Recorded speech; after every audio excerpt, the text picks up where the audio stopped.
तो पहले एपिसोड के शुरुआत में हमें पुराने जमाने का एक कोरियन रॉयल पैलेस दिखाया जाता है और उस रीजन में काफी तेज बारिश हो रही थी। पैलेस के पास ही एक पॉन्ड था और रात के वक्त हम एक इंसान को देखते हैं जो कि इस पॉन्ड में खड़ा होता है। फिर एकदम से वो गलत कदम उठाता है और यहीं पे फर्स्ट सीन कट भी हो जाती है। अब अगले दिन हमें पता चलता है कि जो इंसान कल रात पॉन्ड में खत्म हुआ था वो एक्चुअली में यहाँ का क्राउन प्रिंस था, यानी कि किंग का बेटा। जी हाँ दोस्तों, इनफैक्ट हम जो पैलेस देखे थे वो एक्चुअली में ईस्ट पैलेस है जहाँ रॉयल ब्लड लाइन और उनकी सेवा करने वाले लोग रहते हैं। अब किंग की बात की जाए तो वो अपने बेटे के समाप्त हो जाने से बहुत परेशान नहीं दिखते, रादर वो तो अपने मंत्री वगैरह को फ्यूनरल की तैयारी करने को कह रहे थे। तभी किंग की मुंह बोली माँ वहाँ आती है, जिन्हें हम आगे से क्वीन डावेजा बुलाएंगे, और क्वीन डावेजा किंग पे चिल्लाती है सेइंग कि इनकी रॉयल ब्लड लाइन को कोई स्पिरिट हॉन्ट कर रही है। हम व्यूअर समझ पाते हैं कि इससे पहले किंग के 2 और बेटे खत्म हो गए थे। इतना ही नहीं, 30 साल पहले इस किंग के पहले जो किंग हुआ करते थे उनके भी 4 बेटे खत्म हो गए थे, which clearly indicates कि ये किसी तरह का स्पिरिट का कर्स है। ये बात सुनकर करंट किंग कहता है कि वो स्पिरिट्स वगैरह में नहीं मानता। उसके पहले 2 बेटे बीमारी वगैरह से खत्म हुए थे और ये वाला बेटा तो खुद ही गलत कदम उठाया है। किंग की बात सुनकर क्वीन डावेजा काफी भड़क जाती है और ऐसे में वो डिसाइड करती हैं कि वो खुद ही स्पिरिट से डील करेंगी। इसके बाद क्राउन प्रिंस का फ्यूनरल वगैरह होता है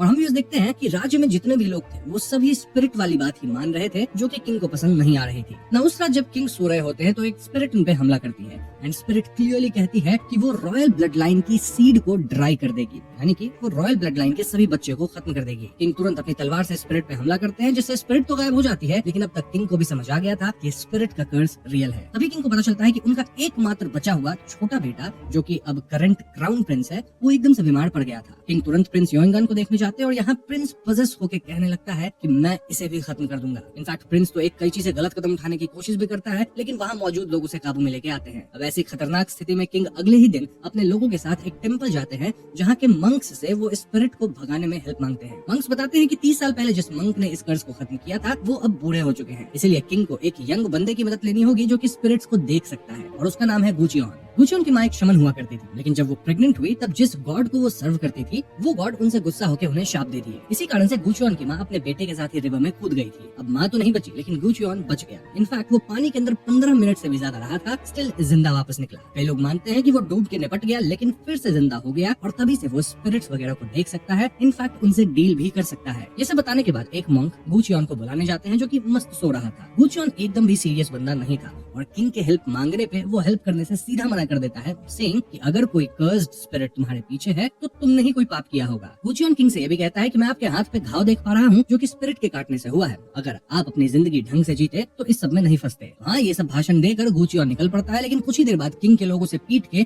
एक वुडन बॉक्स में बंद करके ईस्ट पैलेस के पास वाले पॉन्ड के पास ले आते हैं। फिर किंग क्लियरली कहते हैं कि गुचियन को इस पॉन्ड स्पिरिट को खत्म करना ही होगा, वरना ये पॉन्ड स्पिरिट उनके ब्लड लाइन को ही खत्म कर देगी। और ये गुचियन को किंग ऑप्शन नहीं दे रहे, रादर उसे ये करना ही होगा, वरना वो गुचियन को ही निपटा देंगे। और ऐसा भी कहा जाता है कि जो कोई भी ईस्ट पैलेस में आता है वो यहाँ से बाहर नहीं जा पाता। इस पॉइंट पे गुचियन कहता है कि फिलहाल तो पॉन्ड में कोई स्पिरिट नहीं दिख रही, लेकिन वो पैलेस में आसपास घूम के स्पिरिट को ढूंढेगा। गुचियन गार्ड्स के साथ इधर उधर घूमने लगता है और एक पॉइंट पे गार्ड्स को चकमा देके भागने की कोशिश करता है, लेकिन गार्ड्स उसे पकड़ लेते हैं और फिर उसकी अच्छी खासी पिटाई भी करते हैं। किंग गुचियन को लास्ट वार्निंग देता है, सेइंग कि अगर वो फिर से भागने की कोशिश किया तो उसके हाथ अलग कर दिए जाएंगे, देन जबड़ा अलग किया जाएगा और अंततः सर भी अलग किया जाएगा। लेकिन अगर गुचियन वाकई स्पिरिट को खत्म करके उनके बेटे को बचाता है तो किंग उसे न सिर्फ यहाँ से फ्रीली जाने देंगे बल्कि मुंह मांगा रिवॉर्ड भी देंगे। किंग फाइनली कहते हैं कि आज से पैलेस में गुचियन को सब फेंग शुई मास्टर कह के पुकारेंगे। खैर, उसके बाद अगले दिन हम साइंगांग नामक लेडी से मिलते हैं जो कि किंग से मिलने आई होती है। किंग को साइंगांग की बातों से हम समझ पाते हैं कि साइंगांग एक्चुअली में किंग की ही बेटी थी जिसे पैलेस से 10 साल पहले निकाल दिया गया था, लेकिन आज वो वापस पैलेस में किंग के बुलाने पे आई है। अब फॉर नाउ किंग अपनी बेटी से कहते हैं कि वो गुचियन के आसपास रहे और उसकी सारी रिपोर्ट किंग को दे। सांग्यांग की रिपोर्ट के आधार पे ही किंग डिसाइड करेंगे कि उन्हें गुचियन को जिंदा रखना है या नहीं, क्योंकि सांग्यांग यहाँ पैलेस में एज कोर्ट लेडी काम कर रही थी। हाँ, वो तुरंत गुचियन से मिलती है जो कि सोने की कोशिश कर रहा था। गुचियन कहने लगता है कि उसे जिस क्वार्टर में रखा गया है यहाँ काफी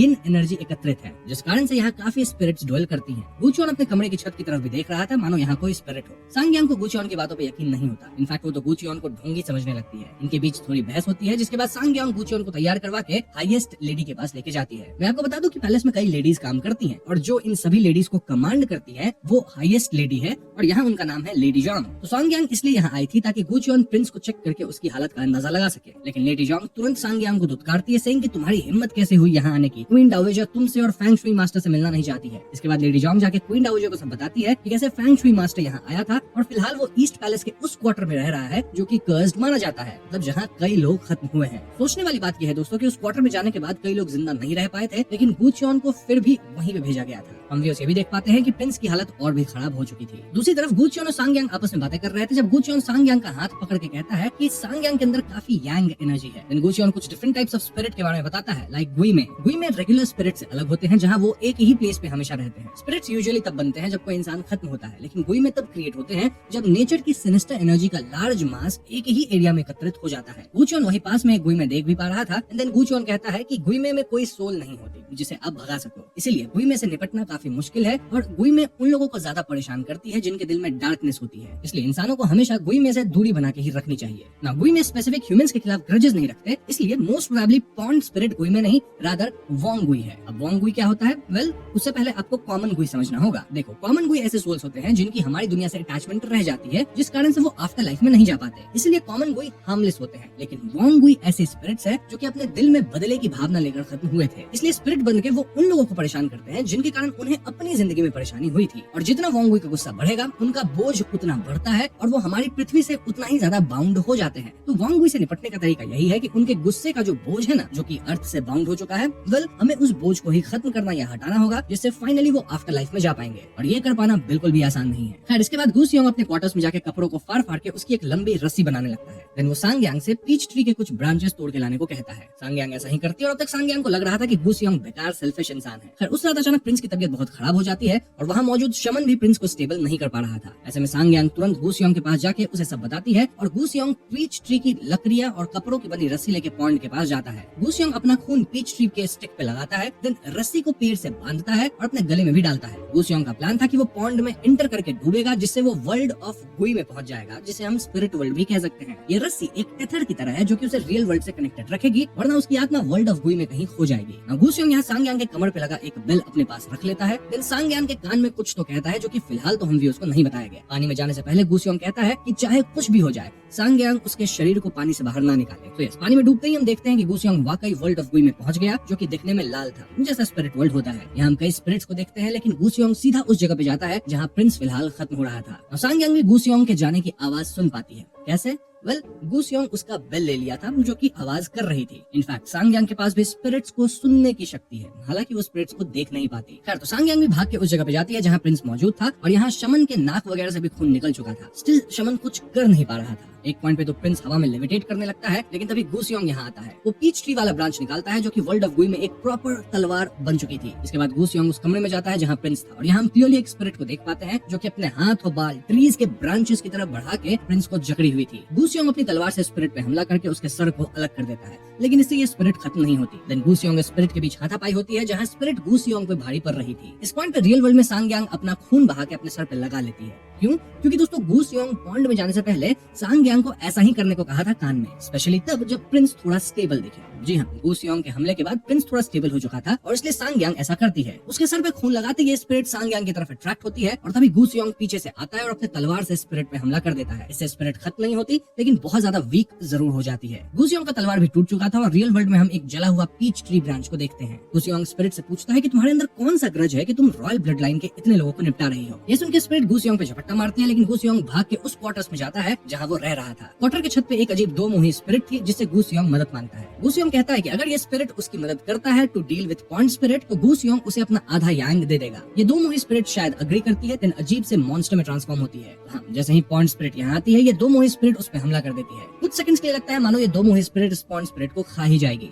लेकिन पॉन्ड स्पिरिट अपनी पूरी ताकत से इस दो मुही स्पिरिट पे हमला करती है और उसके भागते ही ये दो मुही स्पिरिट गू सियोंग पे हमला कर देती है। जी हाँ दोस्तों, जब गू सियोंग को निपटा के पूरा यांग ही मिल सकता है टू रिकवर समवन, तो आधा क्यों लेना। गू सियोंग वापस फाइट बैक नहीं कर पा रहा था, लेकिन तभी रियल वर्ल्ड में सांग यांग पेड़ के पास जाके रस्सी खींच के गू सियोंग की बॉडी पानी से बाहर निकालने लगती है। इससे वर्ल्ड ऑफ गुई यानी स्पिरिट वर्ल्ड में गूसियोंग खींचा चला जाता है और अल्टीमेटली दो मोही स्पिरिट से बच जाता है। इनफैक्ट पानी से शरीर बाहर निकलते ही गूसियोंग रियल वर्ल्ड में वापस आ चुका था, जहाँ वो सही सलामत था। यहीं पे सीन कट होता है। अब अगली सुबह गूसियोंग और सांगयांग आपस में बातें करते हैं, जहाँ सांगयांग वाज लाइक कि मैं तुम्हारी जान बचाई, वहीं गूसियोंग वाज लाइक कि मैंने तुम्हें मना किया था ना कि मुझे पानी से मत निकालना, तो फिर तुम मुझे क्यों निकाली। गूसियोंग को ये तक मालूम था कि सांगयांग सीक्रेटली किंग की बेटी है, क्योंकि जब वो सांगयांग का हाथ पकड़ा था तो उसके हाथ कुछ ज्यादा ही सॉफ्ट थे फॉर अ कोर्ट लेडी, इसलिए वो गेस किया कि किंग अपनी ही बेटी को भेजे होंगे उस पर नजर रखने। वैसे भी सांगयांग की शक्ल भी अपने बाप से मिलती है, और हाँ, इसीलिए गूसियोंग सांगयांग को अपना खून सर पे लगाने कहा था ताकि स्पिरिट रॉयल ब्लड लाइन की तरफ अट्रैक्ट हो। बेसिकली सांगयांग को एक बेट की तरह इस्तेमाल किया गया। जो भी हो, अब क्योंकि प्रिंस की जान बच गई है तो गूसियोंग वाज लाइक कि अपने पिता से कहना कि मुझे फ्री कर दे। इस बात पे सांगयांग कहती है कि वो तब तक ही ईस्ट पैलेस में रह सकती है जब तक वो गूसियोंग पे नजर रख रही है to save the crown prince, यानी गूसियोंग के जाते सांगयांग को भी पैलेस से जाना पड़ेगा। इसलिए सांगयांग रिक्वेस्ट करती है कि गूसियोंग कुछ और दिन यहाँ रहे। क्यों? क्योंकि दोस्तों सांगयांग का भी अपना कुछ मकसद है इन द पैलेस, जो कि फिलहाल तो हमें नहीं बताया जाता। इस सब के बीच हम एक बच्चे को देखते हैं जो कि पिछले क्राउन प्रिंस को सर्व किया था और उसे इस पॉन्ड स्पिरिट के बारे में पता था। वो किंग को इस बारे में बताता है कि कैसे वो कुछ तो देखा था। क्या? वो अगेन हम भी उसको नहीं दिखाया जाता। लेकिन दोस्तों इस इंटरेक्शन के बाद जब ये बच्चा किंग के आदमी के साथ एक कमरे में जाता है तो किंग का आदमी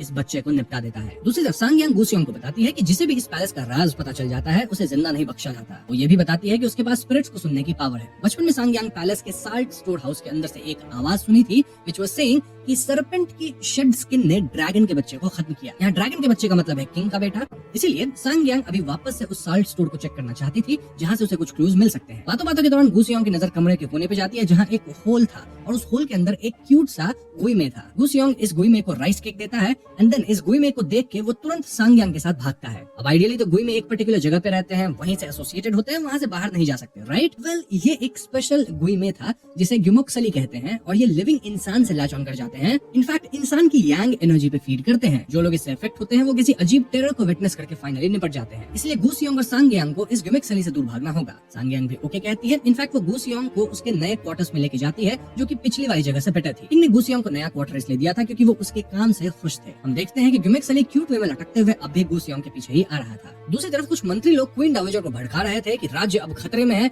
एज किंग का आखिरी बेटा यानी क्राउन प्रिंस बीमार पड़ चुका है। तभी यहाँ प्रिंस इक्सांग आता है। प्रिंस इक्सांग जो यहाँ आया है वो क्वीन डावेजर को आंट कह के पुकारता है। वो भी रॉयल ब्लड का ही है लेकिन चचेरा फैमिली कह सकते हो। और ये दोनों प्लान में थे कि दोनों मिलके प्रिंस इक्सांग के जवान बेटे को गद्दी पे बैठा देंगे, भले ही वो ब्लड लाइन का डायरेक्ट डिसेंडेंट नहीं है। इसी सब के बीच सांगयांग वापस गूचियोंग के साथ लेडी जांग के पास जाती है ताकि ये लोग क्वीन डावेजर को कुछ इंपॉर्टेंट इन्फॉर्मेशन दे सके। यहाँ गूचियोंग एक स्नेक जैसे स्पिरिट को नोटिस करता है। खैर लेडी जांग तो अगेन इन्हें मना ही करती है, सेइंग कि क्वीन डावेजर तो बिजी है, लेकिन गूचियोंग कहने लगता है कि मैं तो पॉन्ड स्पिरिट के बारे में इन्फॉर्मेशन लाया था, नहीं जानना है तो कोई बात नहीं, आप लोग डिसाइड कर लीजिए कि क्राउन प्रिंस के खत्म होने के बाद गद्दी किसकी होगी। ये कह के गूचियोंग और सांगयांग जाने लगते हैं कि तभी एक लेडी सांगयांग को देख के पहचान जाती है। इनफैक्ट सांगयांग भी उनके सामने बाउ करती है लेकिन फिर तुरंत यहाँ से निकलने की बात करती है। गूचियोंग इस लेडी के बारे में सांगयांग से पूछता है और सांगयांग बताती है कि वो लेडी एक्चुअली में सांगयांग की ग्रैंड मदर है। इस पॉइंट पे सांगयांग अपने फैमिली के बारे में कुछ बातें रिवील करती है कि करंट किंग एक्चुअली में क्वीन डावेजर के बेटे नहीं है, रादर क्वीन डावेजर के जो हस्बैंड थे जो कि पुराने किंग हुए उनकी कई कॉन्क्यूबाइंस भी थी। कॉन्क्यूबाइंस पुराने जमाने में एक ऐसी औरत होती थी जो किसी अमीर आदमी या राजा के साथ रिलेशनशिप में रहती थी और उसका स्टेटस ऑफिशियली वाइफ से हमेशा नीचे होता था। तो करंट किंग एक कॉन्क्यूबाइन के बेटे हैं और करंट किंग के 4 भाई भी थे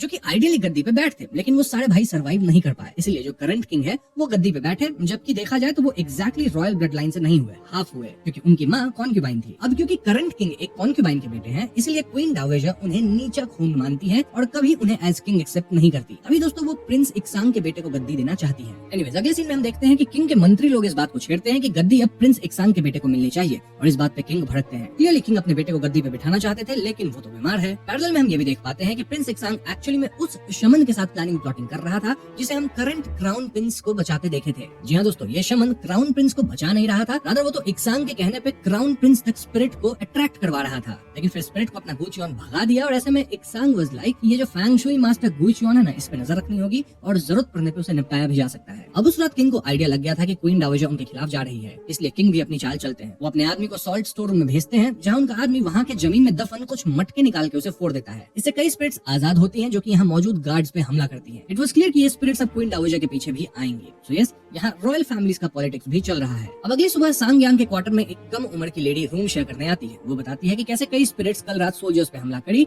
और स्पिरिट्स क्वीन डाओवाजर पे भी हमला कर सकती है। ये सुनते सांग यांग तुरंत गुचियोन के पास जाती है, जो कि ग्युमेक सली को भगा रहा था, एज ग्युमेक सली उससे चिपक के उसका यांग चूस रहा था। ये दोनों तुरंत सॉल्ट स्टोर हाउस तक जाते हैं, जहाँ सांग यांग अकेले अंदर जाती है ताकि वो स्पिरिट्स की बात सुन सके। स्पिरिट सेम बात कहती है कि सरपेंट की शेड स्किन ने ड्रैगन के बेटे को मारा। इस पॉइंट पे हमें एक फ्लैशबैक दिखाया जाता है। तो पास्ट में यही सरपेंट स्किन वाली बात खून से साल्ट स्टोर हाउस में कोई तो लिख दिया था और इस बात पे क्वीन डाओवाजर बहुत गुस्सा हुई थी। क्वीन डाओवाजर के साथ जो लेडी जांग होती हैं, वो काम करने वाली सारी लेडीज को बांध के साल्ट हाउस में डाल दी थी और तब तक उन्हें खाना पानी नहीं दिया जाएगा जब तक कोई कन्फेस नहीं कर लेती कि ये आखिर किसने लिखा। क्वीन डाओवाजर इतना गुस्सा इसलिए हुई थी इससे क्योंकि उनका जन्म ईयर ऑफ स्नेक में हुआ था, व्हिच मींस कि जो लिखा गया था उसका मतलब ये है कि क्राउन प्रिंसेस को क्वीन डाओवाजर ही खत्म करवा रही है, क्योंकि ड्रैगन का बेटा तो क्राउन प्रिंस हुआ और सरपेंट शेड स्किन जो भी कहा जा रहा है वो क्वीन डाओवाजर को शायद रेफर करता है। अब होता यह है कि उस रात सॉल्ट स्टोर रूम में आग लग जाती है और वहां बंधी सारी लेडीज इस आग में खत्म हो जाती हैं। क्वीन डाओवाजर इस घटना को दबा दी थी। इनफैक्ट वो सारी खत्म हुई लेडीज की जली हुई जो रिमेन्स बची थी ना, उसको मटके में बंद करके साल्ट स्टोर रूम की ही जमीन में दफना दी थी ताकि इनकी स्पिरिट्स कैद रहे। इसलिए दोस्तों जब करंट में किंग का आदमी इन मटकों को फोड़ा तो वही स्पिरिट्स आजाद हुई हैं और वो क्वीन डाओवाजर से बदला लेना चाहती हैं। क्वीन डाओवाजर को भी आइडिया लग गया था कि किंग ही इन स्पिरिट्स को फ्री करवाया है क्योंकि वो किंग के खिलाफ चल रही थी। खैर सांग यांग और गुचियोन डिस्कस करते हैं कि पॉन्ड स्पिरिट भी किसी न किसी तरह क्वीन डाओवाजर से कनेक्टेड है। सांग यांग बताती है कि बचपन से वो स्पिरिट सुन सकती है और इस बात पे उसके पिता जो कि फिलहाल किंग है वो हमेशा परेशान होते हैं। इनफैक्ट किंग हमेशा छोटी सांग यांग से कहते थे कि वो स्पिरिट को सुन पाने वाली बात किसी को ना बताए वरना रॉयल ब्लड लाइन की बदनामी होगी। जो भी हो फिलहाल गुचियोन कहता है कि इन्हें जल के खत्म हुए लेडीज के रिमेन्स का चूरन बनाना होगा। क्यों? क्योंकि वो लोग वॉन गुई टाइप की स्पिरिट बन चुकी हैं और अगर आपको याद हो तो ऐसी स्पिरिट्स अपने गुस्से या रिजेंटमेंट के बोझ तले इस दुनिया से जुड़ी रहती हैं। तो अगर ऐसी चीजों का इस्तेमाल किया जाए जिससे वो जुड़ी हो, जो कि उनकी अपनी हो और इससे उन्हें याद आएगा कि वो पहले क्या थी और इससे उनका गुस्सा खत्म होगा जिससे वो फाइनली आफ्टर लाइफ में जा पाएंगे। इसीलिए बोन्स को क्रश करके पानी में मिलाकर उन पे फेंका जाए तो अपने ही बोन्स के चूरन के स्पर्श से वो वॉन गुइस को सब कुछ याद आएगा एंड देन उन्हें आफ्टर लाइफ में भेजा जा सकता है। सो इस प्रिपरेशंस वगैरह करके गुचियोन वापस से वर्ल्ड ऑफ गुई में जाके क्वीन डाओवाजर तक पहुंचता है जहां सारी स्पिरिट्स उन्हें घेर चुकी थी। सांग यांग भी रियल लाइफ में क्वीन डाओवाजर के करीब जाती है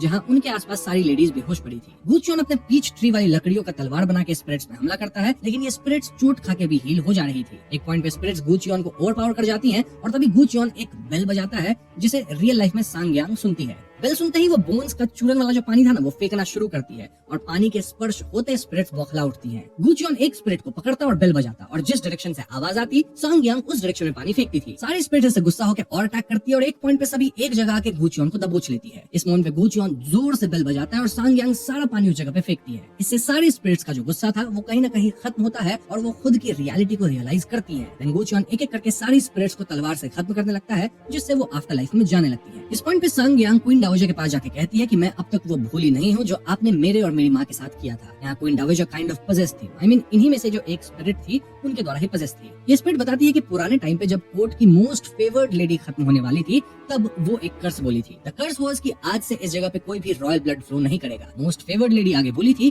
कि जब वो समाप्त होकर स्पिरिट बनेगी तो वो वापस आके पूरे रॉयल ब्लड लाइन को ही खत्म कर देगी। इसके बाद वो गलत कदम लेके पॉन्ड में कूद के निपट गई थी और वहीं से पॉन्ड स्पिरिट का जन्म हुआ। अब इस कन्फेशन को कोर्ट की कई लेडीज सुनी थी और क्वीन डाओवाजर नहीं चाहती थी कि ये बात बाहर जाए, इसलिए वो अपने ही आदमी से वो स्नेक स्किन वाली बात लिखवा के उन सारी लेडीज को जलवा दी जो कि वो कर्स वाली बात जानती थी। हाँ दोस्तों ये सारा प्लान इस बुढ़ी क्वीन डाओवाजर का ही था। अब इस पॉइंट पे गुचियोन लास्ट स्पिरिट को भी खत्म करता है जिससे क्वीन डाओवाजर बच जाती है। बट द क्वेश्चन इज कि most favoured lady of court आखिर में थी कौन? जो भी थी इट्स क्लियर कि वही पॉन्ड स्पिरिट है और इसी पॉइंट पे सेकंड एपिसोड खत्म हो जाती है। और थर्ड एपिसोड के स्टार्ट में हम सांग यांग को देखते हैं जो कि फिर से गुचियोन को खींच के पानी से बाहर निकाल रही थी। पानी से निकलते गुचियोन काइंड ऑफ पजेस्ड हालत में सांग यांग का गला दबाने लगता है, लेकिन फिर उसका पोजीशन एकदम से खत्म होता है और वो बेहोश हो जाता है। अगले सीन में सांग यांग अपने पिता यानी किंग से मिलने जाती है और उनसे दो सवाल करती है। पहला कि क्या वो साल्ट स्टोर हाउस वाले स्पिरिट्स को आजाद किए थे और दूसरा सवाल कि क्या वो जानते हैं कि most favoured lady of court कौन थी। किंग कहते हैं कि सांग यांग को इन सब में नहीं पढ़ना चाहिए क्योंकि जिसे भी पैलेस के सीक्रेट्स पता चलते हैं वो जिंदा नहीं बचता, क्योंकि इन सीक्रेट्स के खुलने से रॉयल लाइन का नाम खराब होता है।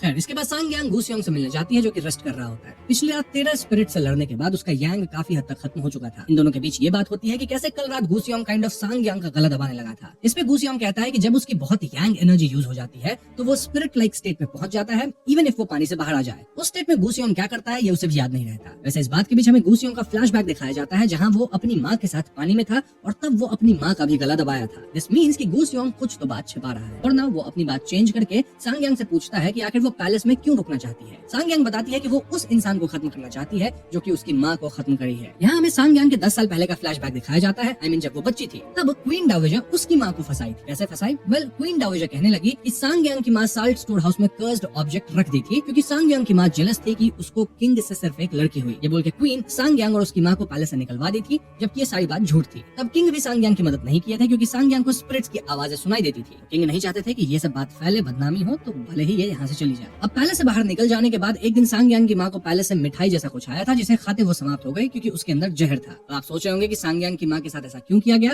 वेल, क्योंकि वो पॉन्ड स्पिरिट के सीक्रेट के करीब पहुंच गई थी। इसलिए प्रेजेंट में सांगयांग अपने माँ के कातिल को ढूंढ के उसे निपटाना चाहती थी। एनीवेज, प्रेजेंट में सांगयांग को पता करना है कि most favoured lady of the court कौन थी और ये शायद लेडी जांग को पता होगा। इसलिए सांगयांग और गूचियोन लेडी जांग के कमरे में जाके फुटप्रिंट्स एंड हैंडप्रिंट्स बनाते हैं ताकि दोनों उन्हें पॉन्ड स्पिरिट के नाम से डरा सके। लेकिन तभी लेडी जांग आ जाती है और गूचियोन छुप नहीं पाता। वो एक्ट करने लगता है कि यहाँ पॉन्ड स्पिरिट है, लेकिन लेडी जांग इस बात पे यकीन नहीं करती। अभी यहाँ ग्यूमेक सली आता है और वो अपनी पावर से इल्यूजन क्रिएट करता है जिससे लेडी जांग को स्पिरिट दिख जाती है एंड इससे वो काफी डरती है। गूचियोन उन्हें और डराता है कि पॉन्ड स्पिरिट अब आपके पीछे आएगी, इसलिए आप मुझे उसके बारे में सब बताओ ताकि मैं स्पिरिट को निपटा सकूं। ऐसे में लेडी जांग फाइनली बताती है कि मोस्ट फेवर्ड लेडी और कोई नहीं बल्कि जो पुराने किंग थे ना, उनकी सबसे फेवरेट कोर्ट लेडी थी। जी हाँ दोस्तों, जो पुराने किंग थे यानी क्वीन डावेजर के पति, उन्हें एक कोर्ट लेडी पसंद आ गई थी जो कि सिर्फ एक मेड थी। उस कोर्ट लेडी से पुराने किंग को एक बच्चा भी होने वाला था, लेकिन कोर्ट लेडी एक्चुअली में एक रॉयल गार्ड के साथ रिलेशनशिप में थी। जब क्वीन डावेजर को यह पता लगा तो वो रॉयल गार्ड को टॉर्चर करवाई और फाइनली उन्हें एविडेंस मिल गया कि वाकई रॉयल गार्ड और कोर्ट लेडी का चक्कर चल रहा था। इनफैक्ट कोर्ट लेडी का होने वाला बच्चा भी इसी रॉयल गार्ड का था, ना कि किंग का। इसलिए फिर कोर्ट लेडी को काफी मारा पीटा गया जिससे उनका बच्चा नहीं बचा। इसलिए वो कोर्ट लेडी गलत कदम उठाई। इनफैक्ट खत्म होने से पहले वो कर्स भी देके गई कि जब मैं स्पिरिट बन के आऊंगी ना वापस, तब रॉयल ब्लड लाइन को ही खत्म कर दूंगी। ये सुन के गूचियोन वाज लाइक कि अगर उस कोर्ट लेडी के रिमेन्स मिल जाए तो हम उसे आफ्टर लाइफ में भेज सकते हैं। इस पे लेडी जांग कहती है कि उसका कुछ नहीं बचा, सारा सामान खत्म कर दिया गया था और उसके शरीर को भी जलाया गया था। इन शॉर्ट, उस कोर्ट लेडी का कोई सामान नहीं बचा है और इसीलिए उसे आफ्टर लाइफ में भेजना नामुमकिन जैसा है। इस पे सांगयांग कहती है कि रॉयल गार्ड का जो चेंबर था, ये वही चेंबर है जहाँ गूचियोन को पहले दिन रखा गया था और उस चेंबर में जो रहता है वो समय से पहले निपट जाता है। तो क्या रॉयल गार्ड की स्पिरिट अब तक वहाँ है? क्योंकि अगर वो वहाँ है तो शायद वो कोर्ट लेडी का कुछ तो गार्ड कर रहा होगा, यानी गूचियोन वर्ल्ड ऑफ गुई में जाके उस रॉयल गार्ड की स्पिरिट से टकरा सकता है। प्रॉब्लम यह है कि गूचियोन की यांग ऑलरेडी कम है और अगर वो वर्ल्ड ऑफ गुई यानी कि स्पिरिट वर्ल्ड में ज्यादा दूर गया तो शायद खो जाएगा और कभी वापस नहीं आ पाएगा। इनफैक्ट वो खुद एक स्पिरिट बन सकता है और अगर गूचियोन स्पिरिट बना तो वो एक आक गुई बन जाएगा। आक गुई एक ऐसी स्पिरिट होती है जो कि अपने रियल लाइफ में खत्म हुआ, लेकिन वो ग्रेट कार्मा से बर्डन्ड है। इसके बारे में मैं आपको आगे और बताऊंगा। फॉर नाउ गूचियोन और सांगयांग एक कुएं के पास जा रहे थे और गूचियोन को ऐसा लगता है मानो उस कुएं से कोई उसे पुकार रहा हो। एनीवेज, ये दोनों फाइनली गूचियोन के क्वार्टर्स तक आते हैं और सांगयांग पूछती है कि आखिर गूचियोन के यांग को कैसे फिलअप किया जा सकता है। गूचियोन कहता है कि रेस्ट से होगा काफी लंबे टाइम में, लेकिन सांगयांग के पास काफी यांग है तो वो अपना यांग ट्रांसफर कर सकती है, लेकिन इसके लिए दोनों को फिजिकल होना पड़ेगा जो कि दोनों नहीं चाहते थे। इसलिए फिलहाल तो देयर वाज नो ऑप्शन। गूचियोन क्लियरली कहता है कि सांगयांग को अपने पिता से बात करनी होगी ताकि वो गूचियोन को यहाँ से जाने दे। देखा जाए तो पॉन्ड स्पिरिट को रोकने का कोई रास्ता नहीं था और गूचियोन का यहाँ कोई काम नहीं है। इफ किंग गूचियोन को जाने नहीं देते हैं और वो यही पैलेस में खत्म हो जाता है तो वो एक बहुत ही रूथलेस आक गुई बन के आएगा एंड डायरेक्टली किंग पे ही हमला करेगा। खैर, इसके बाद सांगयांग अपनी दादी से मिलने जाती है जो कि रॉयल नोबेल कॉन्सर्ट है नेम्ड सुकबिन। अब देर रात हम फिर से गूचियोन को देखते हैं और वो उसी कुएं के पास जाता है। तभी एक भूतिया हाथ उसे कुएं में खींच लेती है और अगली सुबह कुएं के अंदर सबको एक लेडी की बॉडी मिलती है। पूछताछ से पता चलता है कि कल रात गूचियोन को कुएं के पास देखा गया था और ऐसे में सांगयांग सीधा गूचियोन से मिलने जाती है। गूचियोन के घर की हालत एकदम बिखरी हुई थी। इनफैक्ट उसके चेहरे और हाथ वगैरह पे खून भी लगा था। गूचियोन एक्सप्लेन करता है कि वो कोर्ट लेडीज की स्पिरिट से लड़ने के बाद वीक हो गया है। इनफैक्ट ये जो ग्यूमेक सली है ना, वो उसकी यांग एनर्जी को ड्रेन किए जा रहा है। इफ गूचियोन की स्पिरिट वर्ल्ड में यांग ड्रेनिंग हुई तो वो बच नहीं पाएगा। इसी बीच हम देखते हैं कि क्राउन प्रिंस की कंडीशन और भी खराब हो चुकी थी और इसीलिए उस रात किंग अपने आदमियों के साथ गूचियोन को विजिट करके धमकाते हैं कि कल दिन तक उनका बेटा ठीक हो जाना चाहिए वरना वो गूचियोन को खत्म कर देंगे। कल क्वीन डावेजर का 70th बर्थडे भी था और उस इवेंट में किंग का बेटा सही सलामत चल के आना चाहिए। ऐसे में न चाहते हुए गूचियोन को वापस स्पिरिट वर्ल्ड में जाने का प्लान बनाना पड़ता है। वो सबसे पहले सांगयांग के क्वार्टर्स में जाके एक बर्तन पे कुछ कार्व करता है, देन उसमें पानी और अपना खून मिलाता है। फिर वो सांगयांग की जो रूममेट थी ना, उससे कहता है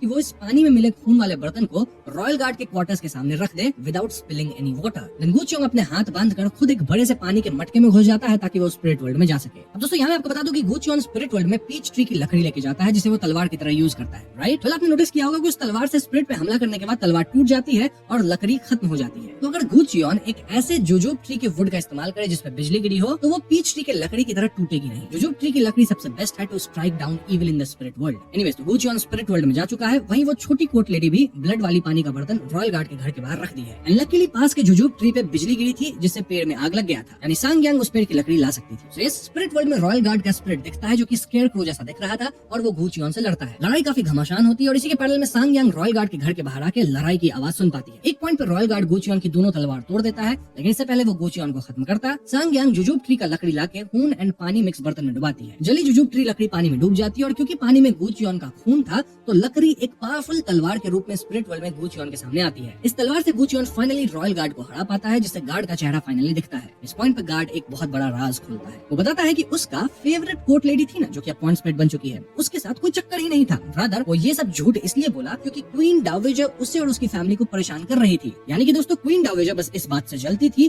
कि उसके पति का कोर्ट लेडी के साथ चक्कर चल गया है और कोर्ट लेडी उन्हें बच्चा भी देने वाली थी, इसीलिए वो फेवरेट कोर्ट लेडी को गलत इल्जाम में फंसाई थी। दिस आल्सो प्रूव्स कि फेवरेट कोर्ट लेडी के पेट में जो बच्चा था वो एक्चुअली में किंग का ही था। वहाँ रॉयल गार्ड के स्पिरिट को अब तक इस बात का गिल्ट है कि उसने इतना बड़ा झूठ बोला था, इसलिए वो यहाँ क्वार्टर पे कुछ तो प्रोटेक्ट कर रहा है। क्या है वो चीज? वेल फेवरेट कोर्ट लेडी अपने होने वाले बच्चे के लिए एक कपड़ा बनाई थी और उसी चीज को रॉयल गार्ड प्रोटेक्ट कर रहा है। वो कपड़ा उसके घर के पास वाली पेड़ के पास दफनाया हुआ है। रियल वर्ल्ड में सांग यांग सब सुन रही थी और वो तुरंत इस कपड़े को ढूंढ निकालती है। इसका मतलब ये कि अब फेवरेट कोर्ट लेडी की स्पिरिट यानी पॉन्ड स्पिरिट को आफ्टर लाइफ में भेजा जा सकता है यूजिंग दिस क्लोथ। तो इस सब के बाद सांग यांग तुरंत जाके वो बड़ा सा घड़ा फोड़ती है जिसमें गू चियोन था और इससे गू चियोन पानी से बाहर आता है। लेकिन दोस्तों वो होश में नहीं आ पाता क्योंकि इस बार उसका रियल वर्ल्ड से कोई कनेक्शन नहीं था। यूजुअली वो रस्सी बांधता था, राइट? तो इस बार वो रस्सी नहीं थी। मोरओवर उसका यांग भी खत्म होने को था। दिस मींस कि गू चियोन स्पिरिट वर्ल्ड में फंस चुका था, जिससे वो खत्म होकर खुद भी स्पिरिट बन जाएगा। एंड अगर वो स्पिरिट बन गया तो वो आक्वी बनेगा एंड देन वो किंग को ही खत्म करने जाएगा, जो कि वो पहले बताया था। ऐसे में सांग यांग तुरंत खुद को कपड़े की रस्सी से बांध के पॉन्ड में जाती है ताकि वो भी स्पिरिट वर्ल्ड में एंटर कर सके। उसके पास भी पावर्स तो है ही, तो वो ऐसा कर सकती है। वहीं गू चियोन भटकते हुए कुएं के पास आता है जहाँ उसे अपनी माँ दिखती है जो कि उसे बुला रही थी। गू चियोन उस ओर खींचा चला जाता है, लेकिन तभी सांग यांग उसे रोकती है, सेइंग कि वो किसी तरह की गुई में है जो कि गू चियोन को अपने साथ कुएं में ल्योर करके निपटाना चाहती है। अब गू चियोन तो अलग ही ट्रांस वाले स्टेट में था जहाँ वो सांग यांग की बात नहीं सुनता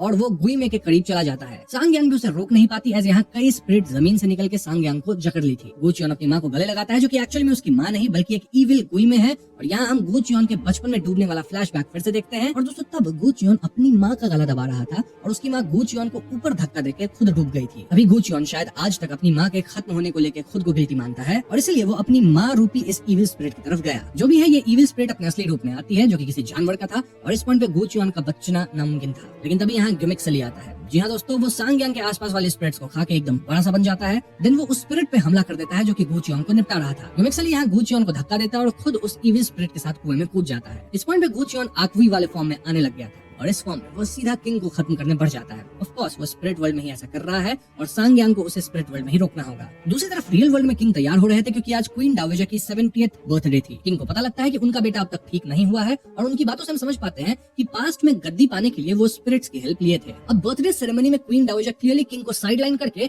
ईक्सांग के बड़े बेटे को फेवर कर रही थी, यानी कि वो ईक्सांग के बड़े बेटे को गद्दी का अगला हकदार घोषित करना चाहती थी। लेकिन तभी गू चियोन अपने स्पिरिट फॉर्म में यहाँ आता है जिससे आसपास आंधी तूफान आ जाती है और म्यूजिशियंस के स्ट्रिंग्स टूट जाते हैं। गू चियोन किंग पे हमला करने बढ़ता है लेकिन एन मौके पे सांग यांग उसे रोकती है। ध्यान रहे गू चियोन और सांग यांग दोनों स्पिरिट वर्ल्ड में है और उसका इफेक्ट रियल वर्ल्ड में दिख रहा है। सांग यांग यहाँ गू चियोन को याद दिलाती है कि वो ह्यूमन है, आंख गुई नहीं बना है। मोरोवर जब वो बचपन में अपनी माँ पे अटैक किया था तब वो गुई में द्वारा पजेस था, तो उसे इस बात को लेकर गिल्ट नहीं फील करना चाहिए। सांग यांग ये भी ऑफर करती है कि ये दोनों मिलकर गू चियोन की माँ के ग्रेव पे जाके उस बात की तह तक भी जाएंगे। इस पॉइंट पे सांग यांग कहीं ना कहीं गू चियोन को हक करती है जिससे वो अपने होश में आने लगता है। शायद यहाँ यांग ट्रांसफर हुआ हो। अब इस पूरे सीन की खास बात ये थी दोस्तों कि किंग जानबूझ के गू चियोन को डेडलाइन दिए थे पिछली रात ताकि गू चियोन स्पिरिट फॉर्म में कुछ ऐसा करे जिससे क्वीन डावेजर की बर्थडे सेरेमनी भंग हो। देखा जाए तो हुआ भी ऐसा ही, जहाँ आंधी आ गई रियल वर्ल्ड में और इससे ईक्सांग का जो बड़ा बेटा था वो बेहोश हो गया। इसी मौके का फायदा उठा के किंग तुरंत क्वीन डावेजर से कह देता है कि ईक्सांग का जो बड़ा बेटा है वो अभी बहुत अनफिट है, क्राउन प्रिंस बनने लायक नहीं है। इस सीन से पता चलता है कि किंग कितना ज्यादा शातिर है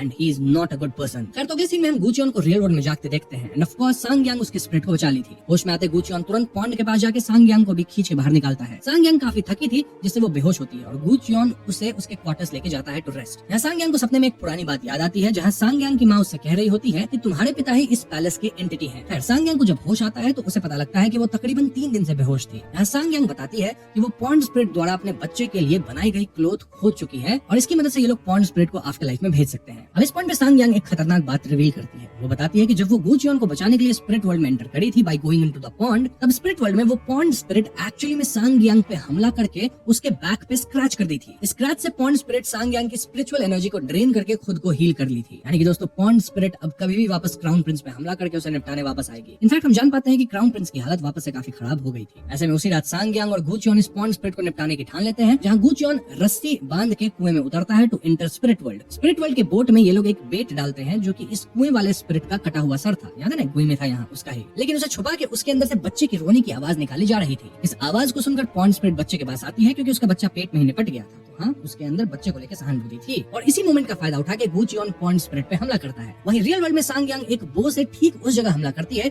जहाँ बच्चे की आवाज आ रही थी, क्योंकि वहीं पे पॉन्ड स्पिरिट होगी। अब ये तीर खास थी क्योंकि इसमें उस पॉन्ड स्पिरिट के क्लोथ का थ्रेड लगाया गया था और क्लोथ को गु चियोन के खून से सना गया था। इससे ये तीर स्पिरिट वर्ल्ड में एंटर करके पॉन्ड स्पिरिट को चोट पहुंचा सकेगी और क्लोथ के कारण पॉन्ड स्पिरिट का गुस्सा या रिजेंटमेंट कमजोर पड़ेगा क्योंकि ये उसका ही सामान है। इनफैक्ट वो अपने बच्चे को खोने के गम को त्याग पाएगी। सो यस, ये प्लान काम करता है जहाँ गु चियोन फाइनली पॉन्ड स्पिरिट को निपटा देता है। पॉन्ड स्पिरिट के खत्म होते ही क्राउन प्रिंस भी एकदम हील कर जाता है, जिससे किंग भी समझ जाता है कि गु चियोन कामयाब हुआ। इस पॉइंट पे क्वीन डाओजा का कहना था कि अगर गु चियोन पॉन्ड स्पिरिट को खत्म कर दिया है, यानी कि उसे पॉन्ड स्पिरिट की सच्चाई भी पता चल गई होगी और ये सच्चाई पैलेस से बाहर नहीं जानी चाहिए, इसलिए इन्हें अब गु चियोन को खत्म कर देना होगा। खैर अगले दिन सांग यांग अपने पिता से मिलने जाती है और किंग उसके वर्क से बहुत खुश थे, इसलिए सांग यांग अपने पिता से एक रिवॉर्ड मांगती है कि गु चियोन को खत्म नहीं किया जाए, रादर उसे फ्री कर दिया जाए। सांग यांग जानती थी कि रॉयल फैमिली वाले लोग अपनी बदनामी बचाने के लिए पॉन्ड स्पिरिट वाली बात दबाना चाहेंगे, जिसके लिए वो गु चियोन को निपटा सकते हैं। इनफैक्ट किंग का प्लान भी यही था, लेकिन किंग यहाँ फाइनली कह देते हैं कि ठीक है, वो सांग यांग की ये रिक्वेस्ट मान लेंगे। इस सीन में हमें यही पता चलता है कि सांग यांग के पास जो बेल है ना, वो उसे बचपन में उसके पिता ही दिए थे, क्योंकि सांग यांग को हमेशा स्पिरिट्स की बातें सुनाई देती थी, तो ये बेल काइंड ऑफ डिस्ट्रैक्शन था फ्रॉम दैट। खैर इसके बाद सांग यांग गु चियोन से मिलती है जो कि थोड़ा परेशान था। क्यों?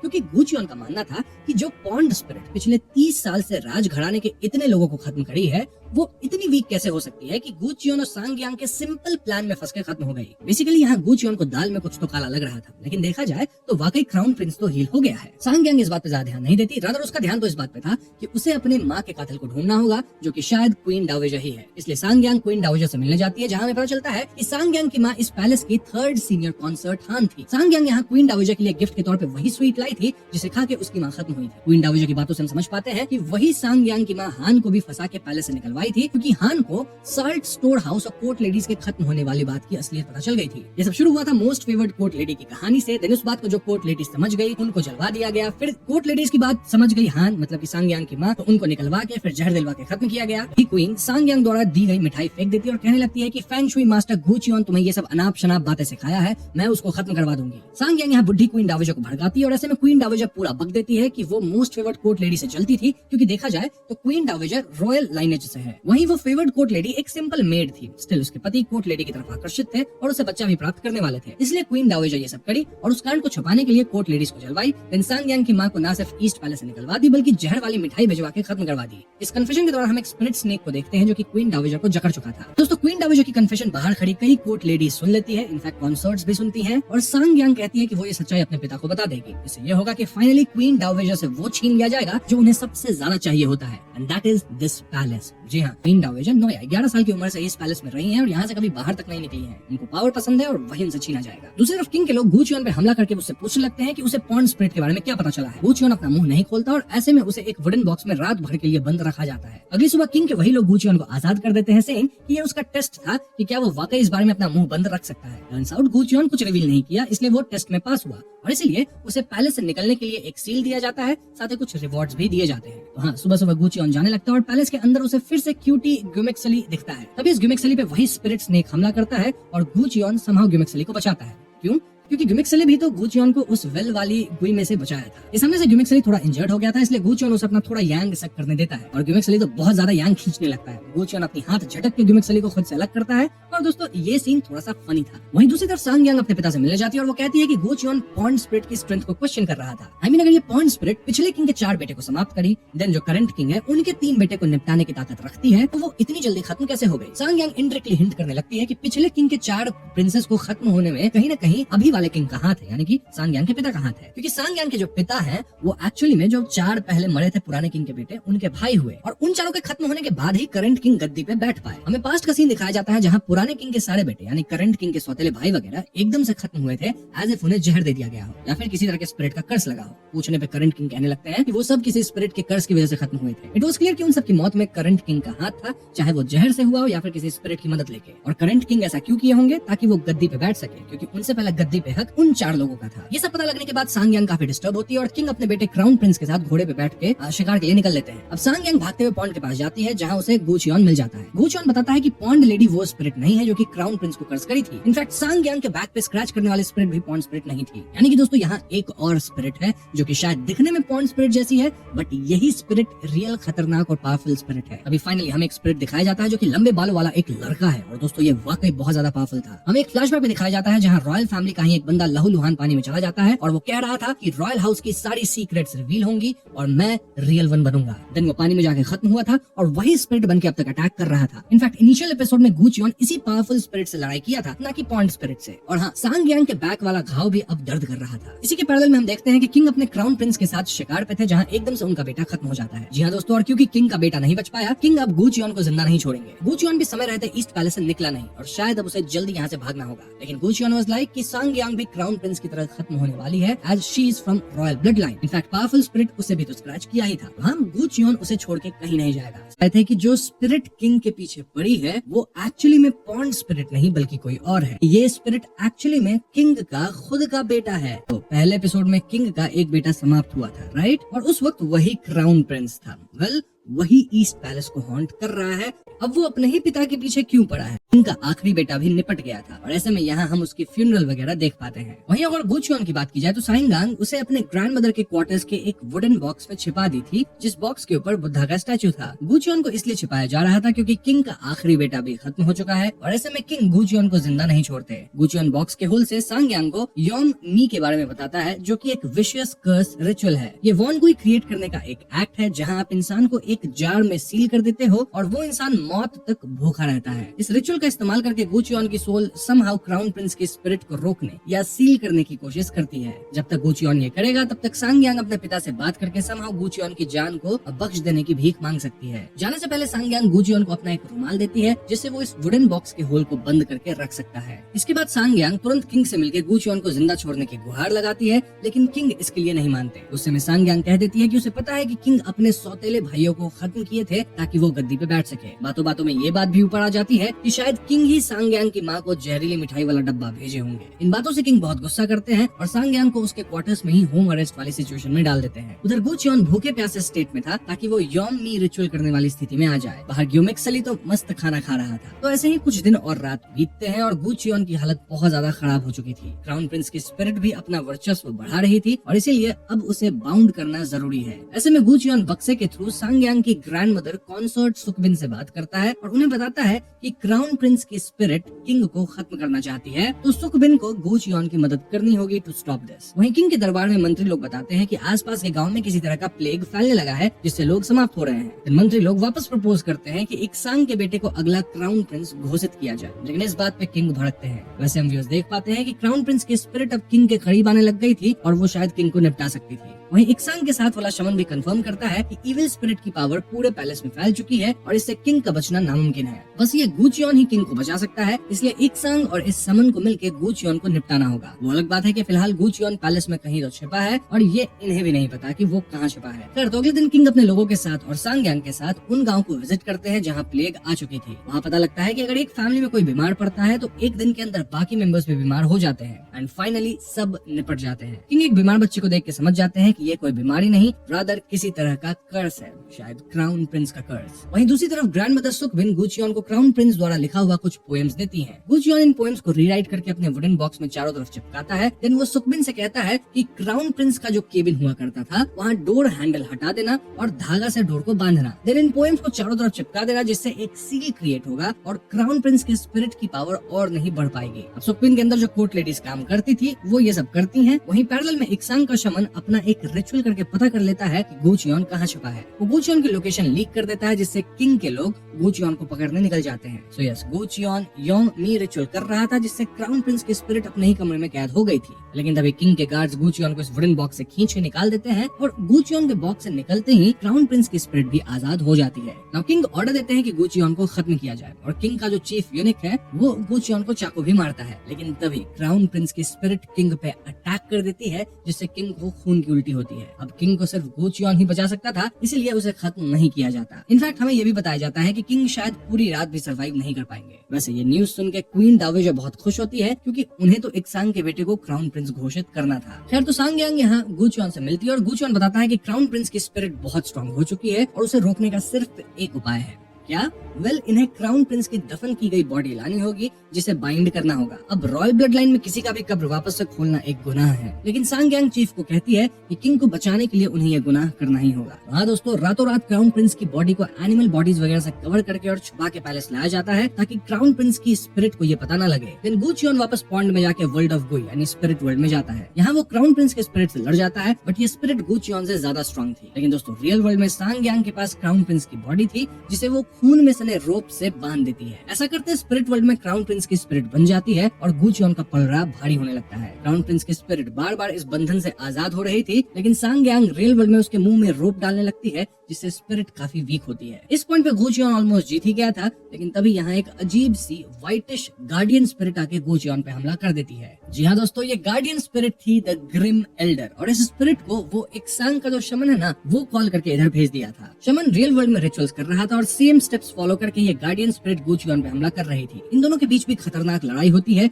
जिसमें गार्डियन स्पिरिट भारी पड़ता है, क्योंकि रियल वर्ल्ड में शमन गुचियॉन की एक बड़ी डॉल बनाया था और उस पे हमला कर रहा था। उस डॉल पे रियल वर्ल्ड में हमला करने से गुचियॉन की स्पिरिट बॉडी काफी हर्ट हो रही थी। इनके साथ सोच रहे हैं कि शमन आखिर गुचियॉन की वुडू जैसी डॉल कैसे बना लिया। तो जब वो गुचियॉन को ढूंढ रहा था, तब उसे गुचियॉन के क्वार्टर्स में उसके खून से सना हुआ एक कपड़ा मिल गया था, और अगर आपका खून मिल गया तो वुडू डॉल तो बन ही सकती है। नाउ वी टॉक अबाउट सांग यांग। वो एक कमरे में बंद होकर क्राउन प्रिंस की बॉडी के साथ थी, और गुचियॉन उसे सख्त हिदायत दिया था कि कुछ भी हो जाए सील्ड दरवाजा मत खोलना। लेकिन दरवाजे के बाहर सांग यांग की रूममेट आके बोलने लगती है कि गुचियॉन खतरे में है, और इसीलिए सांग यांग दरवाजा खोल देती है। ऑफ कोर्स बाहर कोई नहीं था, लेकिन दरवाजा खुलते ही क्राउन प्रिंस की स्पिरिट एकदम से आजाद होकर वापस पावरफुल हो जाती है। वहीं गुचियॉन काफी हद तक पिट चुका था। इनफैक्ट रियल वर्ल्ड में शमन चाकू से डॉल की फेस पे हमला करता है, जिससे गुचियॉन की आंख से खून निकलने लगता है। ऐसा लगता है मानो गुचियॉन निपट जाएगा, लेकिन तभी यहाँ ग्यूमेक्सेली आता है और वो गार्डियन स्पिरिट को निपटा देता है। तो हाँ, इस कारण से गुचियॉन बच पाया। दूसरी तरफ क्राउन प्रिंस की स्पिरिट सांग यांग के पास आ चुकी थी, और वो सांग यांग से कहता है कि मेरे लाश को देखो, तुम्हें पता लग जाएगा कि मैं कैसे खत्म हुआ था। सांग यांग क्राउन प्रिंस की बॉडी देखती है, जहाँ मुंह में रखा राइस काला था। दरअसल कोरियन कल्चर में लास्ट राइट्स के समय बॉडी के मुंह में राइस भरी जाती है, और राइस काला होने का मतलब है कि बॉडी के मुंह में पहले से जहर रहा होगा, यानी कि क्राउन प्रिंस को जहर देकर निपटाया गया था। क्राउन प्रिंस कहता है कि उसे उसके पिता नहीं, यानी कि जो अभी किंग है, उन्होंने ही खत्म किया है। जी हाँ दोस्तों, ये कह के क्राउन प्रिंस वाज लाइक कि किंग तुम्हें भी निपटा देगा। एंड देन क्राउन प्रिंस की स्पिरिट सांग यांग को पजेस भी करती है। Now we talk about king. Crown prince के स्पिरिट के जाने से किंग एकदम से होश में आ चुके थे, और होश में आते वो एक ऑर्डर पास करते हैं। कैसा ऑर्डर? वो उन सभी गांव वालों और उनकी फैमिली को खत्म करने का ऑर्डर देते हैं जो कि प्लेग से पीड़ित हुए थे। ये बहुत ही शॉकिंग ऑर्डर था,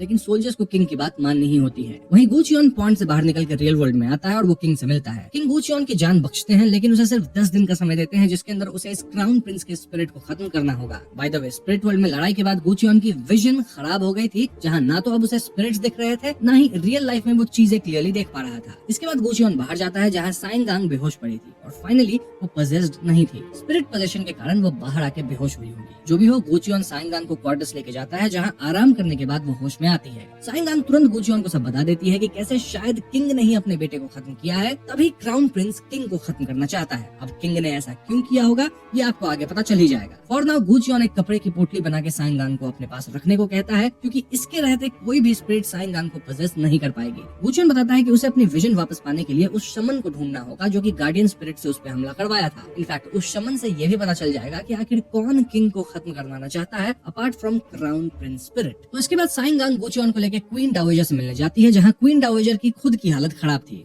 ऐसा लग रहा था मानो उनका आधा फेस पैरालाइज्ड हो गया हो। यहाँ एक सांग भी था, जो कि सांग यांग को बताता है कि किंग ने बीमार गांव वालों को खत्म करने का फैसला दिया है। इनफैक्ट कुछ सोल्जर्स गांव में औरत और बच्चे को छोड़ दिए थे, तो उन सोल्जर्स को बाकी सोल्जर्स के सामने खत्म किया गया। ये सुन के सांग यांग बहुत शॉक में थी, क्योंकि वाकई उसके पिता बहुत निर्दयी इंसान है। अब यहाँ एक शॉकिंग चीज होती है। किंग ऑर्डर जारी करते हैं कि वो इक्सांग के बेटे प्रिंस इन्हा को अडॉप्ट करके क्राउन प्रिंस बनाने के लिए तैयार है। ऐसे में प्रिंस इन्हा फाइनली पैलेस के अंदर आता है, एंड वी ऑल नो कि जरूर ये किंग की कोई चाल है। दूसरी तरफ गुचियॉन और सांग यांग साथ में काम कर रहे थे ताकि वो किंग को सिक्योर कर सके। गुचियॉन यहाँ सांग यांग को चिंतित देखता है, और वो उससे कहता है कि मन में डार्क थॉट्स नहीं होने चाहिए, वरना इंसान का हार्ट और माइंड बिखर जाता है, और ऐसे में स्पिरिट्स आपको इजिली पजेस कर पाएगा। अब ये दोनों रैबिट साइंस अपसाइड डाउन लगा रहे थे अराउंड किंग्स रेसिडेंस, क्योंकि क्राउन प्रिंस का जन्म रैबिट ईयर में हुआ था। इसके अलावा ये लोग प्रोटेक्टिव बंधन भी चारों तरफ बांध रहे थे। इन प्रोटेक्शंस के रहते क्राउन प्रिंस की स्पिरिट अंदर नहीं आ सकती। हालांकि अगर क्राउन प्रिंस की स्पिरिट किसी इंसान को पजेस कर ले तो वो उसके सहारे अंदर आ सकता है। दूसरी तरफ हम शमन को देखते हैं जो कि अपने गार्डियन स्पिरिट के खत्म हो जाने से बहुत दर्द में था। गुस्से में वो गूचियन वाली पपेट को आग में जला देता है और इसका असर ये होता है कि गूचियन तड़पता है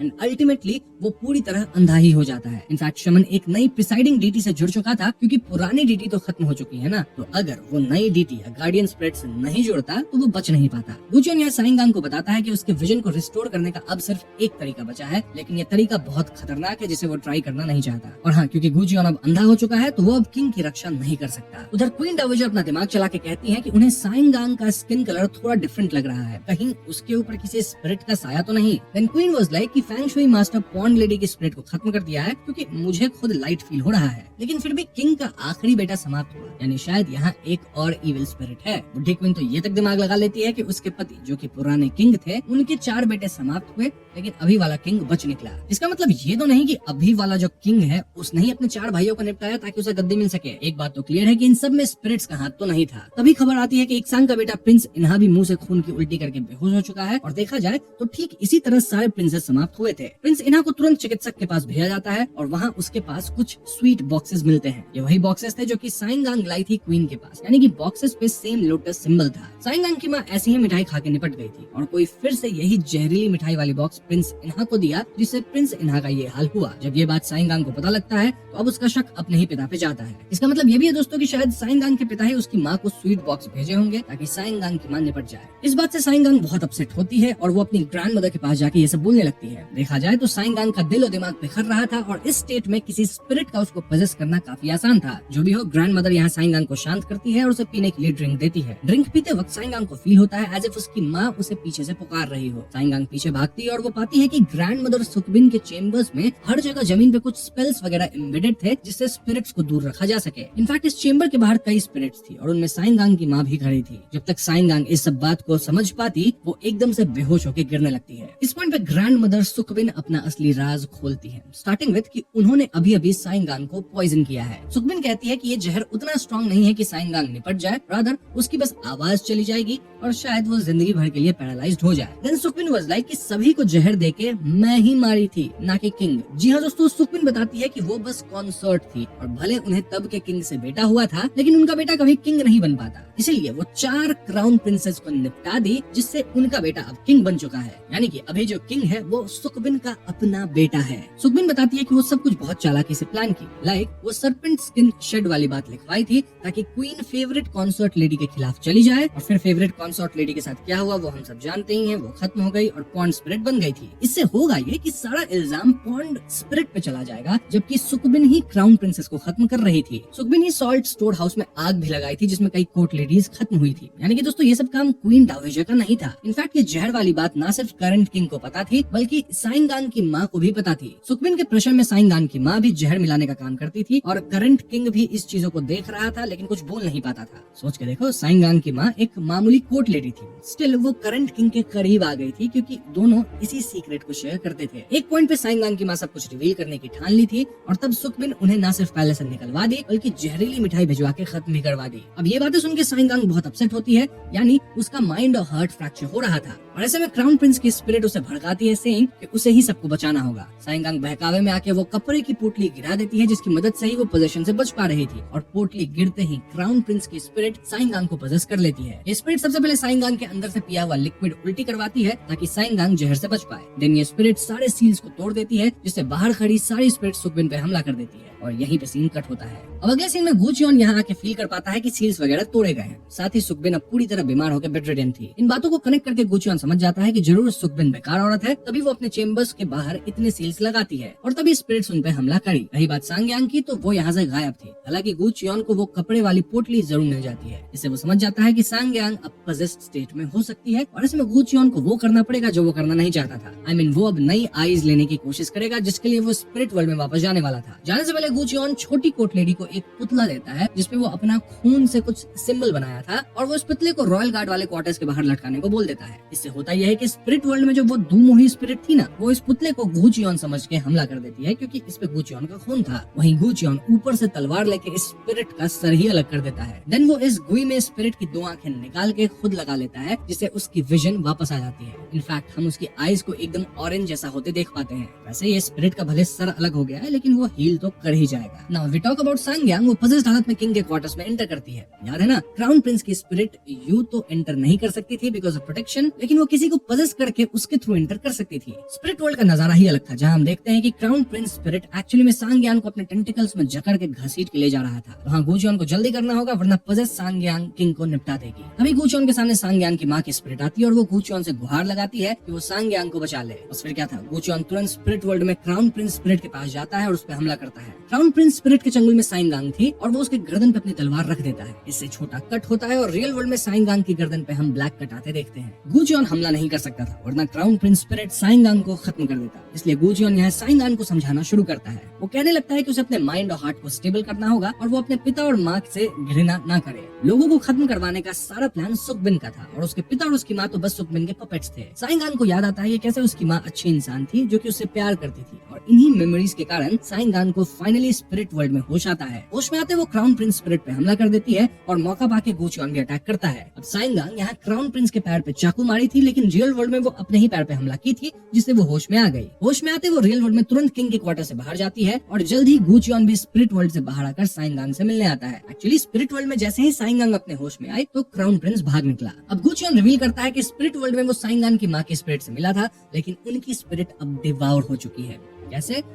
वो दुमोही स्पिरिट रिकवर होके सांग्यांग की माँ को डिवाउर कर गया और गुचियोन उन्हें बचाना चाहता था, लेकिन सांग्यांग की माँ खुद बोली कि उनके स्पिरिट का वक्त आ गया है और गुचियोन को बिना समय गवाए सांग्यांग को बचाना होगा। अब जब सांग्यांग को ये बात पता चलती है तो वो अंदर से बहुत उदास होती है, क्योंकि वो अपनी मॉम की स्पिरिट से मिलना चाहती थी। खैर, तो अगली सुबह गुचियोन किंग से मिलता है, जो कि उसे ऑर्डर देते हैं कि वो जल्द से जल्द क्राउन प्रिंस के स्पिरिट को खत्म करे, भले ही स्पिरिट को ऑब्लिटरेट ही क्यों न करना पड़े। ये सुनकर गुचियोन थोड़ा शॉक में था, क्योंकि आइडियली वो स्पिरिट्स को आजादी दिला के आफ्टर लाइफ में भेजता है, क्योंकि स्पिरिट को ऑब्लिटरेट करने से प्रॉब्लम्स आ सकती है। क्या प्रॉब्लम, वो मैं आपको आगे बताऊंगा। और ना गुचियोन कहता है कि सांग्यांग को इस सब पचड़े से निकाला जाए, क्योंकि जैसे जैसे उसे रॉयल फैमिली की सीक्रेट्स पता चल रही है, उसका दिमाग और दिल अनस्टेबल होता जा रहा है। एंड वी ऑल नो कि अनस्टेबल माइंड वाले बॉडी को पोजेस करना स्पिरिट के लिए आसान होता है। अब इसके बाद गुचियोन डायरेक्टली सांग्यांग से बात करके कहता है कि अब मेरे पास गुई में की आइज आ गई हैं, तो मैं स्पिरिट से अकेला ही डील कर लूंगा। लेकिन सांग्यांग थोड़ी गुचियोन को अकेला छोड़ने वाली थी, वो तो गुचियोन का साथ देना चाहती थी। हम समझ पाते हैं कि गुचियोन इतना गिल्टी इसलिए फील कर रहा था क्योंकि उसकी आंखों के सामने सांग्यांग की माँ की स्पिरिट खत्म कर दी गई थी और वो कुछ कर नहीं पाया। बचपन में भी उसकी माँ उसकी आंखों के सामने खत्म हुई थी जब एक जायंट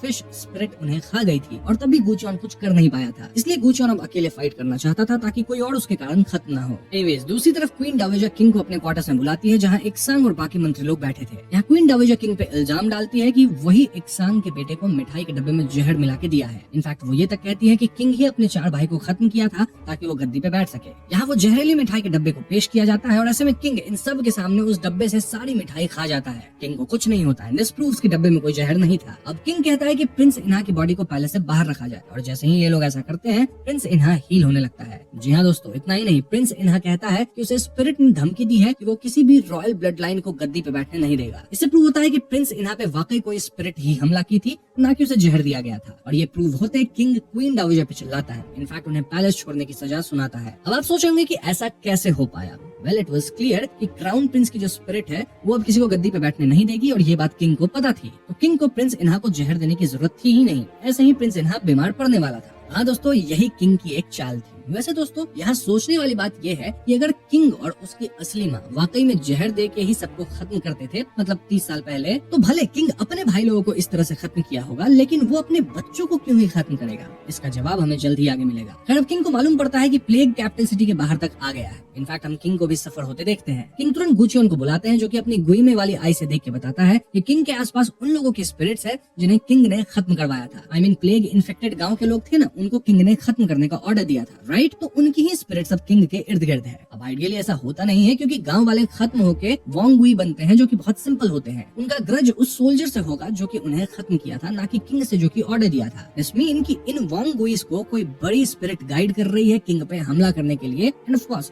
वो स्पिरिट है none other than crown princess spirit. अब क्योंकि किंग की जान खतरे में थी तो वो अगले दिन योजी राइट परफॉर्म करने की सोचते हैं जिससे इन स्पिरिट से छुटकारा पाया जा सके, मतलब उनके रिजेंटमेंट को खत्म किया जा सके। बट द प्रॉब्लम इज कि ये राइट्स उन सोल्स के लिए परफॉर्म की जाती है जो कि अनजस्ट तरीके से खत्म हुए थे, ना कि विक्टिम्स के सोल पे। But the king was like कि मैं परफॉर्म कर लूंगा राइट्स, उन सोल्स से माफी मांग लूंगा, तुम बस इस बात पे ध्यान दो कि कैसे क्राउन प्रिंस के स्पिरिट से निपटा जाए। अब दोस्तों यहाँ मैं आपको एक बात बता दूं कि क्योंकि गु चियोन अब गुइमे की आइज यूज करता है तो इसके कुछ साइड इफेक्ट्स भी फ्यूचर में जरूर होगा, हालांकि इसके बारे में हमें कुछ सीरीज में बताया नहीं गया। फिर इसके बाद साइंगान गु चियोन से अपना यांग शेयर करती है बाय टचिंग हिज हैंड, क्योंकि गु चियोन का यांग काफी कम हो चुका था। तो गु चियोन फाइनल फाइट के लिए प्रिपेयर करने लगता है जहाँ वो अपने हाथ पे कार्विंग्स वगैरह करता है। वही साइंगान स्पेल्स लिख के उसे चिकन ब्लड से भिगो के किंग के चेम्बर्स के अराउंड फिक्स करती है। जब तक योजी राइट्स कंप्लीट न हो जाए किंग की जान को बचाना होगा। साइंगान ऐसा ही करती है, लेकिन जब वो किंग के चेम्बर में थी तो उसे एक स्पिरिट की आवाज सुनाई देती है जो कि किंग के आसपास थी। किंग साइंगान को उसकी आवाज सुनने से मना करते हैं, लेकिन साइंगान किंग के ऑर्डर को नकारते हुए उस स्पिरिट की बात सुनती है। ये स्पिरिट उस बच्चे की थी दोस्तों जो कि किंग को इनिशियल एपिसोड्स में कुछ तो बताने आया था और फिर किंग का आदमी यानी कि चीफ यूनिक इस बच्चे को निपटा दिया था, याद है ना? तो हाँ, ये बच्चा कुछ तो सीक्रेट देख लिया था, राइट।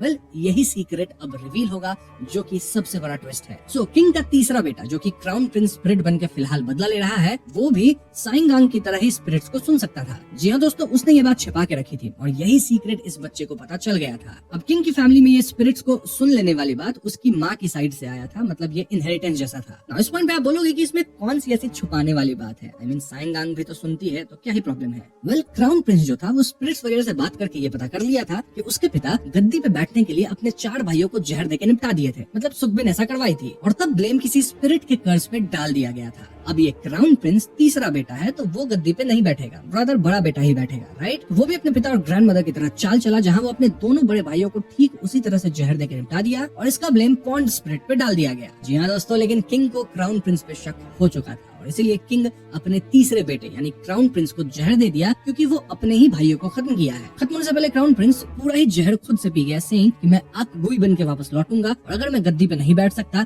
तो किसी और को बैठने नहीं दूंगा। वो कहता है कि मैं ट्रू पॉन्ड स्पिरिट बन के दिखाऊंगा और इसीलिए दोस्तों क्राउन प्रिंस की स्पिरिट किंग और उसके ब्लड लाइन के पीछे पड़ी है। इनफैक्ट वो किसी को भी गद्दी के करीब आने ही नहीं देगा, तभी तो वो प्रिंस इन्हा को भी कहीं न कहीं इफेक्ट किया था। सो यस, ये बड़ी सीक्रेट अब खुल चुकी थी। वहीं पैरेलल में क्राउन प्रिंस की स्पिरिट किंग को खत्म करने आगे बढ़ रही थी। उसके साथ गांव वालों की आत्मा थी, साथ ही वो शमन भी अपने रिचुअल के थ्रू किंग को खत्म करना चाहता था। गु चियोन तुरंत स्पिरिट वर्ल्ड में जाता है ताकि वो ये सब कुछ रोक सके, लेकिन प्लेग्ड गांव वालों के स्पिरिट्स उसे रोकते हैं। इट वाज क्लियर कि क्राउन प्रिंस सिर्फ किंग को नहीं बल्कि ईस्ट पैलेस के कई लोगों को निपटाने के लिए आगे बढ़ रहा था। किंग अब तक पूरी तरह बीमार हो चुका था और ऐसे में क्वीन डावेजर गद्दी पे बैठ जाती है। उनके गद्दी पे जाते उनकी नाक से खून वगैरह निकलने लगता है। इनफैक्ट वहाँ जो कुछ एक स्टेट काउंसलर थे वो भी फेंट होके गिरते हैं। इन शॉर्ट दोस्तों, क्राउन प्रिंस की स्पिरिट किसी को गद्दी पे बैठने ही नहीं देगी। दूसरी तरफ गु चियोन रियल वर्ल्ड में आके एक बॉक्स तैयार करता है जिसमें क्राउन प्रिंस के स्पिरिट को सिर्फ कैद यानी कि सिर्फ सील किया जा सकता है। एक बार सीलिंग हो जाए तो फिर देखा जाएगा कि स्पिरिट को आफ्टर लाइफ में कैसे भेजेंगे। गु चियोन कहता है कि अगर हम प्लेग वाले स्पिरिट्स के सोल्स को सूद करेंगे तो क्राउन प्रिंस की पावर कम होगी। फिलहाल वो उन्हीं प्लेग स्पिरिट्स की मदद से इतना ज्यादा ताकतवर बन चुका है। अब यहाँ गु चियोन और साइंगांग के बीच जनरल बातचीत होती है जहाँ गु चियोन कहता है कि यहाँ से निकल के वो पहले तो पी के मस्त 3-4 दिन सोएगा, फिर वो मंक टेंपल में वापस चला जाएगा जहाँ वो पहले था। गु चियोन वहाँ इसलिए रहता है क्योंकि उस टेंपल से 2000 यार्ड साउथ ईस्ट में एक क्लिफ से रिवर रन करती है और वहीं पे गु चियोन की माँ खत्म हुई थी। हम गु चियोन वहाँ अक्सर जाता है और देखा जाए तो वो मौत के बाद भी उस टेंपल को नहीं छोड़ सकता। अब साइंगांग बताती है कि क्राउन प्रिंस से लड़ने के लिए वो उस गुइमे की मदद लेना चाहती है जिसे हमने वुड्स में देखा था ड्यूरिंग इनिशियल एपिसोड्स। ये गुइमे प्रेडिक्ट करता है कि आज रात गु चियोन खत्म होगा। वो ये तक कहता है कि बचपन में तो गु चियोन की माँ खत्म हुई थी और वो बच गया था, लेकिन आज वो नहीं बचेगा। साइंगांग इस बात को सुनकर डर जाती है क्योंकि गु चियोन का खत्म होना तय था और वहीं गु चियोन तो स्पिरिट को सुन नहीं सकता था, तो वो तो चिल खड़ा था। ऐसे में स्पिरिट वर्ल्ड में जाने से पहले साइंगांग गु चियोन को कुछ पीने देती है, सेइंग कि इससे तुम्हारी यांग एनर्जी जल्दी रिकवर होगी। लेकिन जैसे ही गु चियोन इसे पीता है वो बेहोश होने लगता है। इस पॉइंट पे साइंगांग रिवील करती है कि वो गु चियोन को खत्म होने नहीं देगी। इसीलिए वो गुचियन को ऐसा ड्रिंक पिलाती है जिससे वो कुछ घंटों के लिए पैरालाइज रहेगा। तब तक साइंगांग अकेले स्पिरिट वर्ल्ड में जाके क्राउन प्रिंस स्पिरिट से लड़ेगी। इस तरह गुचियन सेफ रहेगा। इसी के पैरेलल में किंग अपनी राइट या रिचुअल शुरू करने वाले थे। वहीं इक्सांग अपने शमन के साथ अलग प्लान में था कि कैसे वो लोग किंग के रिचुअल को फेल करेंगे और क्राउन प्रिंस को सपोर्ट करेंगे। तो इस रिचुअल शुरू होते ही क्राउन प्रिंस की स्पिरिट किंग पे हमला करने आती है, लेकिन स्पिरिट वर्ल्ड में साइंगांग उससे भिड़ जाती है। क्राउन प्रिंस स्पिरिट साइंगांग को दखल अंदाजी करने से मना करता है, लेकिन साइंगांग उसे अपना भाई बुला के रोकने की कोशिश करती है। ऐसे में क्राउन प्रिंस स्पिरिट साइंगांग के करीब आके उसका गला पकड़ लेता है और इसी मौके का फायदा उठा के साइंगांग एक ही झटके में उसका गला ही अलग कर देती है तलवार से। अब इससे क्राउन प्रिंस स्पिरिट को कुछ होगा नहीं, रादर वो तो अपना गर्दन फिर से उगा लेगा। लेकिन दोस्तों हील होने से पहले साइंगांग उसका अलग हुआ सर को सीलिंग बॉक्स में डालने वाली थी, जिससे क्राउन प्रिंस की स्पिरिट एक्चुअली में सील हो जाएगी। तो हाँ, साइंगांग ऐसा ही करने पड़ती है, लेकिन रियल वर्ल्ड में शमन साइंगांग की बॉडी को पॉइंट से बाहर निकाल देता है, जिस कारण वो ऐसा नहीं कर पाती। बस फिर क्या था, क्राउन प्रिंस स्पिरिट हील हो जाता है और वो साइंगांग की स्पिरिट के दिल में तलवार डाल देता है। देन वो साइंगांग की स्पिरिट एनर्जी को सक करने लगता है, जिससे ना सिर्फ वो पावरफुल होगा बल्कि साइंगांग खत्म भी हो जाएगी। दूसरी तरफ गुचियन रेंगते हुए एक ब्लेड लाता है और इसे अपने गर्दन में प्रहार करने की सोचता है। क्यों? क्योंकि दोस्तों उस चोटिल स्टेट में भी आप स्पिरिट वर्ल्ड में एंटर कर सकते हो। युमक्सली यहाँ गुचियन को रोकना चाहता था, लेकिन गुचियन उसकी एक नहीं सुनता। तो यस, वो लहूलुहान होता है, जिससे वो फाइनली स्पिरिट वर्ल्ड में एंटर कर पाता है। लेकिन वो नॉर्मल जगह पे नहीं पहुंचता, रादर गुचियन एक सुप्रीम गुई में से जाके मिलता है। ये सबसे पावरफुल स्पिरिट थी और इसके कारण ही पैलेस में इतनी यिन एनर्जी थी। गुचियन इस सुप्रीम गुई में से डील करता है कि अगर सुप्रीम गुई में अपना पावर गुचियन को देती है तो गुचियन वो करेगा जो कि सुप्रीम गुई में चाहती है। ऐसे में सुप्रीम गुई में अपना हाथ उठाती है और गुचियन के सामने एक गोल्डन तलवार शेप लेती है। गुचियन इस तलवार को पकड़ता है और तभी उसके हाथ में एक गोल्डन चेन में बंध जाता है, जो कि उसे न सिर्फ तलवार से बांध के रखेगी बल्कि वो अब इस सुप्रीम गुई में के बंधन में फंस चुका है हमेशा के लिए शायद। तो इस तलवार मिलते ही गुचियन तुरंत क्राउन प्रिंस स्पिरिट के पास जाके उस पर हमला कर देता है, जिससे सांग्यांग बच पाती है। इन दोनों के बीच खूब लड़ाई होती है, लेकिन क्राउन प्रिंस स्पिरिट का पलड़ा भारी था क्योंकि उसके साथ कई प्लेग स्पिरिट्स थी। उसी मोमेंट किंग अपना रिचुअल करते हुए प्लेग स्पिरिट से माफी मांगता है। वो मान लेता है कि उन्होंने प्लेग रोकने के लिए गांव वालों के साथ जो किया वो बिल्कुल गलत था। इनफैक्ट वो वादा करता है कि वो हर एक खत्म हुए लोगों के फैमिली मेंबर्स को पूरी तरह सपोर्ट करेगा, वो भी पर्सनली देखभाल करेगा। ये सुनते प्लेग स्पिरिट्स का गुस्सा खत्म हो जाता है और गुस्सा खत्म हुआ तो वो ऑफ कोर्स आफ्टर लाइफ में चले जाएंगे। यस दोस्तों, प्लेग स्पिरिट्स अब जा चुकी थी और ऐसे में क्राउन प्रिंस स्पिरिट अब उतना पावरफुल नहीं रहा। तो अब जब गुचियन और क्राउन प्रिंस स्पिरिट में फाइट होती है तो गुचियन इजीली उसे ओवरपावर कर जाता है। गुस्से में क्राउन प्रिंस स्पिरिट कहता है कि अगर वो किंग नहीं हो सकता तो वो यहाँ पैलेस में मौजूद सबको खत्म कर देगा। इसमें गुचियन वाज लाइक कि मैं हर एक स्पिरिट की रिजेंटमेंट खत्म करके उन्हें आफ्टर लाइफ में भेजता हूँ, उन्हें ऑब्लिटरेट नहीं करता, लेकिन तेरी रिजेंटमेंट खत्म ही नहीं होने वाली, इसलिए मैं तुझे ऑब्लिटरेट ही कर दूंगा। भले ऐसा करने से मेरा कर्मा मुझे बाद में आग गुई बना दे। जी हाँ दोस्तों, स्पिरिट को ऑब्लिटरेट करने से आप भी बाद में आग गुई बन जाते हो। गुचियन कहता है कि वो ऐसे भी सुप्रीम गुई में के जंजीरों से बंधा हुआ है, उसके साथ डील कर चुका है, तो उसे इस बात से कोई प्रॉब्लम नहीं है। बस फिर क्या था, गुचियन क्राउन प्रिंस स्पिरिट को ऑब्लिटरेट यानी निपटा देता है और इससे जो भी कर्ज था वो सब खत्म होता है। किंग हील कर जाते हैं और साइंगांग की जान भी बच जाती है। लेकिन दोस्तों तभी गुचियन खुद आग गुई बनने लगता है और उसकी पावर से आसपास के सभी लोग निपटने लगते हैं। गुचियन समहाउ साइंगांग के पास जाके उसे अपना यांग एनर्जी ट्रांसफर करता है ताकि साइंगांग हार्ट के चोट होने के बावजूद बच जाए। तो ऐसे साइंगांग बच जाती है और वो रियल वर्ल्ड में पानी से निकल के तुरंत गुचियन के पास जाती है, जिसकी गर्दन पे चोट था। स्पिरिट वर्ल्ड में गुचियन की सोल तो फंस चुकी थी और वो गुई में द्वारा डिवाउर की जाती। इसलिए गुचियन सोचता है कि जब खत्म ही होना है तो थोड़ा टशन में खत्म हुआ जाए। वो गिव अप करने के बजाय गुई में से ही भिड़ जाता है और हम उसकी स्पिरिट को आंधी में बस गायब होते देखते हैं। खैर, तो इसके बाद समय कुछ दिन बाद का आता है जहाँ किंग अब ठीक है और ईस्ट पैलेस में अब कोई और सुपरनैचुरल घटना तो नहीं हो रही। किंग की जो अपनी माँ थी वो पैलेस छोड़ के चली जाती है। वहीं क्वीन डावेजर को भी पैलेस से निकाल दिया गया है, जिस कारण उनका दिमाग अब स्टेबल नहीं रहा। वहीं इक्सांग पे इन्वेस्टिगेशन चल रही थी क्योंकि वो शमन का यूज करके किंग के खिलाफ चाल चला था। हम इक्सांग को देख भी पाते हैं जो कि एक वाटरफॉल के नजदीक शमन को ही निपटा दिया था, एज इफ वो खुद अब रिचुअल्स वगैरह की तैयारी में है। नाउ वी टॉक अबाउट गुचियन, वेल वो 3 दिन से कोमा में है और सांग्यांग अब भी गुचियन के शरीर का ख्याल रख रही है, होपिंग कि वो एक दिन उठेगा। सबका मानना है कि गुचियन खत्म हो चुका है, लेकिन सांग्यांग ऐसा नहीं मानती। क्यों? क्योंकि दोस्तों ग्योमेक्सली अब भी गुचियन के आसपास मंडरा रहा था, विच मींस कि गुचियन की यांग एनर्जी अब भी बची है। ऐसे में सांग्यांग उस रिवर के पास जाती है जिसके बारे में गुचियन बात करता था, जो कि मंक वाले टेंपल से 2000 यार्ड्स साउथ ईस्ट में था शायद। सांग्यांग रिवर में जाके गुचियन को पुकारती है, सेइंग कि उसे पता है कि उसकी स्पिरिट यहीं पे बैठी हुई है। वो गुचियन को स्केप करने को कहती है और काफी इमोशनल होती है। सांग्यांग के ऐसे करने से उस रिवर में वेव्स फील होती है और ऐसे में सांग्यांग भागते हुए वापस ईस्ट पैलेस आती है। वो पाती है कि गुचियन वाकई जाग गया था और ऐसे में वो उसे हग करती है। सो यस, गुचियन इज बैक और फाइनली वो किंग से यहाँ से निकलने की परमिशन लेता है। किंग कहते हैं कि अब गुचियन को पैलेस का सारा सीक्रेट पता है, तो आइडियली किंग को उसे जाने नहीं देना चाहिए, लेकिन इस बार किंग उसे नहीं रोकेंगे। जाने से पहले गुचियन बताता है कि वो किंग के आसपास उन सारे क्राउन प्रिंसेस के स्पिरिट्स को देख पा रहा है जो कि कभी किंग नहीं बन सके। किंग कहता है कि भले मैं अभी तुम्हें फ्री कर रहा हूँ, लेकिन फ्यूचर में शायद चीजें फिर इंटरेस्टिंग हो जाए, तब तुम्हें आना होगा। दिस क्लियरली हिंट्स कि शायद हमें इस सीरीज का सीजन 2 भी देखने को मिलेगा। खैर, तो उसके बाद गुचियन जाने लगता है और तभी साइंगांग उसके पास आती है सेइंग कि वो भी गुचियन के साथ चलना चाहती है। साइंगांग यहाँ गुचियन की कलाई देखती है जिसपे चोट के निशान थे, एंड दिस इंडिकेट्स कि गुचियन अभी सुप्रीम गुइमे के चंगुल में है। याद है ना, वही गुचियन के कलाई पे चेन्स डाली थी। हम देखते भी हैं कि गुचियन के हाथ में चेन अब भी बंधे हुए थे, जो कि सिर्फ उसे दिखेंगे जो कि स्पिरिट्स को देख सकता है। और यहाँ ग्युमिक्सली भी दौड़ते हुए गुचियन और साइंगांग के पीछे चल देता है। फिर हमें ईस्ट पैलेस दिखाया जाता है जो कि अभी पूरी तरह स्पिरिट फ्री तो नहीं है, और यहीं पे सीरीज खत्म हो जाती है।